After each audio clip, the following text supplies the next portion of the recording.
Hey, welcome back to Why I Hate Being a Wife. I'm your host, and today we need to talk about something that affects basically every mother I know, being the default parent. You know what I mean.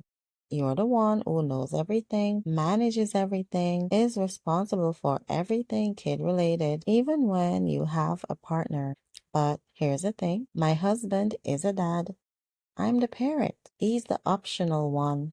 The one who shows up for the good parts. I'm the one who knows everything, manages everything, is responsible for everything. I'm the default parent. And I didn't sign up to be a single parent, but functionally, that's what I am. So let me ask you something. Who knows your pediatrician's phone number by heart? Who knows what size diapers you need? Who knows which kid is allergic to what? Who knows the names of all their teachers? Who knows their schedules, their preferences, their friend drama? Let me guess, you do. And your husband? He might know some of it if you told him, if you reminded him, but he doesn't just know the way you do because you are the default parent. You're the one who's expected to know. You're the one who's automatically responsible. And today we're going to talk about how fucked up that is. So let's talk about what being the default parent actually means. It means you're the one who's automatically assumed to be responsible for everything kid related. It means when the school needs something, they call you. When the doctor has a question, they call you. When there's a problem, everyone looks at you. It means your name is first on all the forms. Your number is the emergency contact. Your email is on all the school communications. It means you're the one who tracks appointments, schedule activities, knows everyone's needs. It means you're the one who packs the bags, coordinates the schedules, remembers what everyone needs. It means you're functionally the primary parent, even though you're not a single parent. And here's what's fucked up about it. Even when both parents work, even when both parents are present, even when both parents love their kids equally, society still assumes mom is the default parent. I'm not the primary parent because I'm better at it. I'm the primary parent because I chose it. I'm the primary parent because everyone expects me to be, and nobody expects him to be. Let me give you some examples of how this shows up in everyday life. The phone calls, schools calls me when a kid is sick. Doctor's office calls me to schedule appointments. Dentist calls me to confirm. The camp counselor calls me if there's an issue. Even when my husband's number is also on the forms, they call me first. Sometimes they only call me because I'm the mom. I'm the one who's supposed to know the emails, every single school email, activity update, schedule change comes to my inbox. Even when we put both our emails on the forms, they default to sending everything to me because moms are the ones who handle this stuff, right? The questions, we're both standing there, both present, both parents. And people will look directly at me and ask, what time does he need to be picked up? Or does she have any allergies? Or what's his teacher's name? My husband is right there. He could answer, but they don't even look at him. They ask me. The coordination. I'm the one who knows everyone's schedules. I'm the one who coordinates play dates, activities, appointments. I'm the one who knows when practices are, when games are, when school events are. I'm the one with the mental calendar of everyone's commitments. The packing. We're going somewhere as a family. Who packs the diaper bag? Who makes sure we have snacks, extra clothes, entertainment for the car? Who remembers that one kid gets car sick and needs medication? Me. Even when he's capable of thinking about this stuff, It defaults to me. The medical decisions. Who knows which kid takes what medication? Who knows when vaccines are due? Who knows their medical history? Who remembers that one kid had a reaction to that antibiotic and can't have it again? Me. All me. The daily details. Who knows what everyone likes for lunch? Who knows which kid has a project due? Who knows that today is pajama day at school? Who knows that one kid is having friend drama and needs extra emotional support? Me, because I'm the one paying attention to all of it all the time. And my husband could know all of this. He's perfectly capable. He's an intelligent person. But he doesn't have to know because I know I'm the default. So he doesn't have to be. Okay, let's talk about one of the most infuriating things about being the default parent, the language people use. When I'm alone with my kids, I'm just parenting. Nobody comments on that. Nobody thinks it's special. When he's alone with the kids, people say he's babysitting. They say he's giving me a break. They say he's watching the kids. No, he's not babysitting. He's not watching someone else's kid. He's parenting his own children, but society treats his parenting as optional, as generous, as bonus. When he takes the kids to the park, people praise him. What a great dad. Look at him helping out. You must be so grateful. When I take the kids to the park, nobody says anything because that's just what moms do. That's expected. That's unremarkable. He gets praised for doing what I do every single day without acknowledgement. And here's what's really fucked up about this. It reinforces the idea that parenting is my job, that he's doing me a favor when he parents his own kids, that I should be grateful when he does basic parenting tasks. No, I shouldn't have to be grateful. This is his job too. These are his kids too. He should be parenting them without me having to arrange it, supervise it, or thank him for it. But society positions him as the helper and me as the primary. And that's bullshit. Now let's talk about one of the biggest impacts of being the default parent. What it does to your career. When a kid is sick, who stays home? Let me guess. You do. When there's a school event during work hours, who arranges their schedule? You do. When daycare calls because pickup time is coming and nobody showed up yet, who do they call? You. When there's a parent-teacher conference, who's expected to be there? You. And if dad shows up too, everyone's impressed. Your career is treated as flexible. Your work is treated as interruptible. Your professional commitments are treated as negotiable. His career, sacred, important, can't be disrupted. He has a big meeting. He can't miss that deadline. His work is really demanding right now. And your work? Well, you can shift things around, right? You can work from home, stay late another day, make it up somehow. Your career is the backup plan, the thing that has to give when parenting demands it. And over time, this adds up. You miss meetings, you turn down opportunities that require travel, you don't go for the promotion because it would mean longer hours and you're already drowning. You scale back to part-time or flex time, or you quit entirely because it's just too hard to juggle and your career trajectory changes. You're passed over for promotions because you're not as committed. You're not advancing at the same rate as your male colleagues. You're earning less, achieving less, growing less. Not because you're less capable, not because you're less ambitious, but because you are the default parent and he's not. He gets to prioritize his career because you're handling everything else. His professional growth is enabled by your sacrifice. And nobody calls it a sacrifice. They call it balance. They call it choice. They call it what works for your family. But it's not balance when only one person is sacrificing.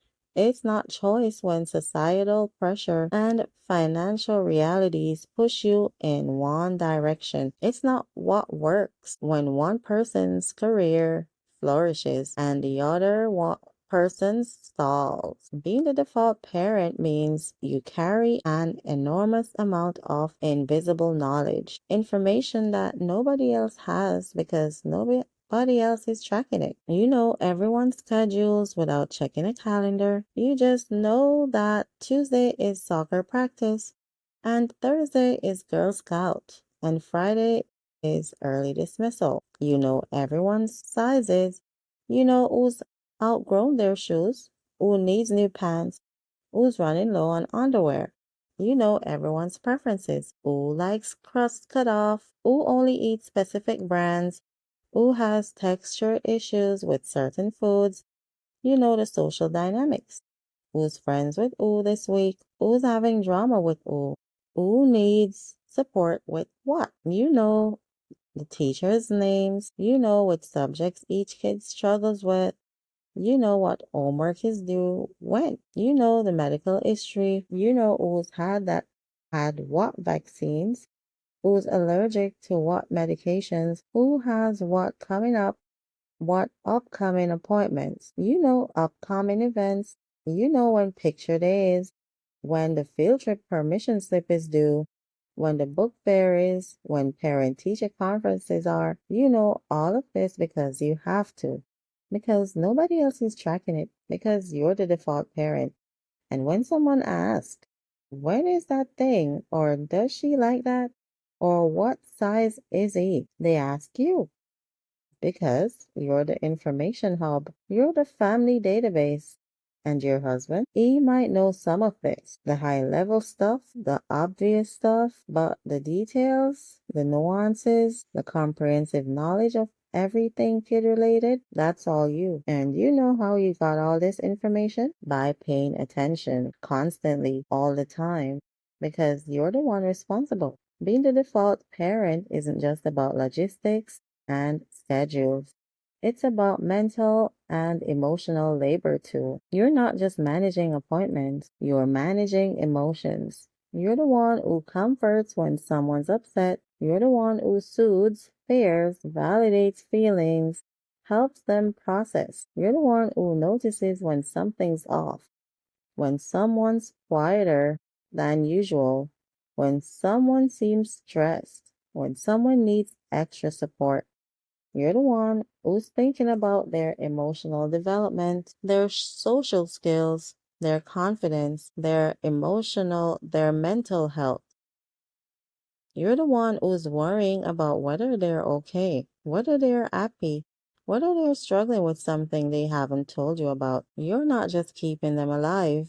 You're raising entire human beings. You're thinking about who they are becoming, what they need to thrive, how to support their growth, and you're doing all of this constantly. It's running in the background of your brain all the time. Meanwhile, dad gets to show up for the fun parts. He gets to play, to joke, to be the relaxed one because he's not carrying the weight of all that worry, all that planning, all that emotional management. You are. So let's talk about why this happens. Why moms become the default parent even in supposedly equal partnerships. First, societal expectations. Society still assumes that mothers are naturally better at parenting, that we have some innate maternal instinct that makes us more qualified. But you know what? That's bullshit. Nobody's born knowing how to parent. We all learn by doing it. The difference is I have to learn because I'm expected to be competent, and he doesn't have to learn because society gives him a pass. Second, workplace structures. Workplaces assume mothers are the primary caregivers. They ask us about childcare arrangements, flexibility needs, coverage for sick kids. They don't ask fathers. the same questions because they assume dad's career comes first and mom is the backup. Third, the standards are different. When mom messes up, it's a failure. When dad messes up, it's cute. Oh, he dressed her in that? How adorable. When I mess up, it's judgment. You forgot picture day? What kind of mother are you? Fourth, the praise differential. He gets praised for doing the bare minimum. I get no acknowledgement for doing everything. So there's no incentive for him to step up because he's already being celebrated for occasional participation. And fifth, and this might be the biggest one because I pick up the slack when he doesn't know something. I tell him. When he doesn't remember something, I remind him. When he doesn't handle something, I handle it. Enable his ability to not be the default parent by being the default parent myself. And here's what being the default parent does to you over time. It makes you deeply, profoundly resentful. You resent that you're functionally a single parent, even though you have a partner. You resent that everyone calls you, emails you, asks you, depends on you. You resent that you know everything and he knows only what you tell him. You resent that your career suffered and his didn't. You resent that you can never truly relax because you're always the one responsible. You resent that he gets to be the fun parent while you're the manager, the organizer, the one who makes sure everything actually happens. You resent that he gets praised for basic parenting, while you get nothing for doing everything, and you feel guilty for resenting it because he loves the kids. He's involved when he's there. But involvement isn't the same as responsibility. Showing up isn't the same as managing. Being present isn't the same as being the default parent. And you're tired. You're so fucking tired. So let's talk about what actual equality would look like when it comes to parenting. It would mean both parents are equally involved, equally responsible, not one parent managing and one parent helping, both parents managing. It would mean he knows what you know, he knows the schedules, the preferences, the medical information, the teacher names, the friend dynamics. It will mean when school calls, they're equally likely to call him. When there's a decision to be made, both parents are equally equipped to make it. It would mean when a kid is sick, it's a joint discussion about who stays home based on whose work is more flexible that day, not an automatic assumption that it's you. It would mean he notices when something's needed without you telling him. He sees that someone's outgrown their shoes. He remembers that permission slip is due. He thinks ahead about what everyone needs.